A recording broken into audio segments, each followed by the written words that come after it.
Plane.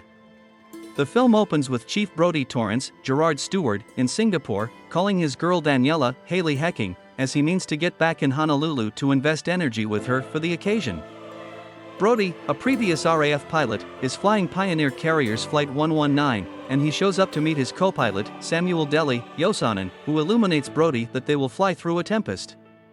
Bonnie, Daniella Pineda, the Central Airline steward, illuminates Brodie that he is expected to meet a RCMP official, Otis Winston. The official illuminates Brodie that they are shipping a charged executioner/previous French unfamiliar army fighter named Louis Gaspar, Mike Colter. As the flight prepares for departure, we see different visitors, like youthful virtual entertainment powerhouses and a bombastic financial specialist. While in the air, Brodie and Deli talk, with Brodie referencing how his better half had spent years sooner. As they disregard the South China Ocean, the plane experiences weighty choppiness when it goes through the tempest. The tempest deteriorates, prompting the plane enduring harm, and Brodie harms his head in the upheaval. The RCMP official leaves his seat, is tossed about, and passes on. An attendant passes on her seat to help him and is likewise killed in the choppiness. Brodie and Deli need to oversee control without comms and radar, carrying it to a more secure equilibrium. Understanding the harms are excessively weighty, they need to make a crisis arrival. The pilots track down an island and make an unpleasant landing. When everything settles, Brodie has the travelers escape the plane. He and Deli learn they are on Holo Island, in the Philippines. In New York City, at Pioneer's HQ, the governing body is met by their emergency supervisor, Scarsdale, Tony Goldwyn, to attempt to find the plane and travelers. Brodie attempts to fend Louis off and tied down from different travelers because of his rough history. Brodie works with Deli and Bonnie to keep the travelers quiet and to figure out how to call for help.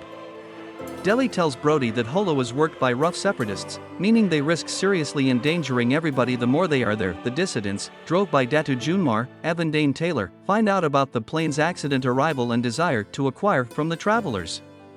In the interim, Brodie goes with Louis into the woods to figure out how to contact for help. Back in New York City, Scarsdale and the board survey Brodie's set of experiences record, highlighting a video of an occurrence where Brodie held a forceful traveler in a chuckhole until he dropped after the man punched Brodie when he attempted to quiet down a squabble. They learn of Brodie's calls to Pioneer and his little girl, and can recognize the plane's area. Scarsdale sends a confidential hired soldier group to protect the team and travelers, since he is aware of the danger on the island, and the Philippine government is reluctant to help. In Honolulu, Daniella's auntie illuminates her regarding the news that her dad's plane went down. Brodie and Louis arrive at a pinnacle where Brodie figures out how to contact a specialist from Pioneers who doesn't accept him since she guarantees they have been getting heaps of wrench brings over the failing to catch plane. Brodie then, at that point, calls Daniella and endeavors to tell her their area before he is gone after by a radical. Brodie battles the man until he can kill him. Upon additional review of the structure, Brodie and Louis see that the revolutionaries utilized the region to torment and take their casualties for delivered cash. The two rush back to the plane, however find that Junmar and his hooligans have previously made it there. A Korean lady endeavors to escape, just for one of the renegades to shoot her. Her better half is then severely executed. The renegades continue to take every other person prisoner while Brodie and Louis stow away. When the radicals leave, the two repress an excess dissident and discover that Junmar is taking everybody to a close-by town.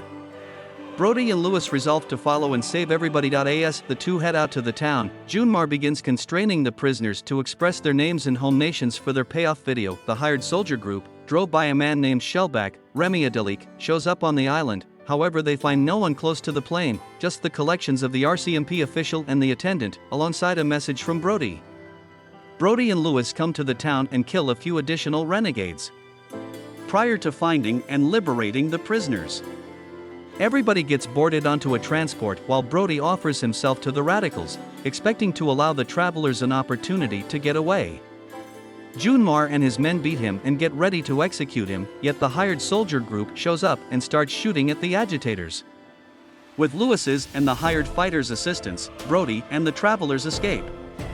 After the battle, Junmar tracks down his sibling among the dead, driving his goal against the others to turn out to be more private. The travelers and group successfully return to the plane, while Louis and the hired soldiers fend off the renegades, who have followed them. Back at Pioneers HQ, Pioneers Chief Terry Hampton, Paul Benvictor, requests that the plane stay where it is, dreading the ramifications for Pioneer assuming the harmed plane detonates in midair, yet Scarsdale overlooks him and advises Brodie to get the plane airborne before they're undeniably killed by the agitators. Lewis, who has found the payoff cash brought by the hired fighter group, decides to stay on the island since he has no future returning. With the vast majority of the primary influx of revolutionaries dead, Brodie and Delhi really try to get the plane rolling. Junmar endeavors to fire a RPG at the plane, yet Brodie lifts it sufficiently high in the air that he kills Junmar by crushing into him with the plane's wheels.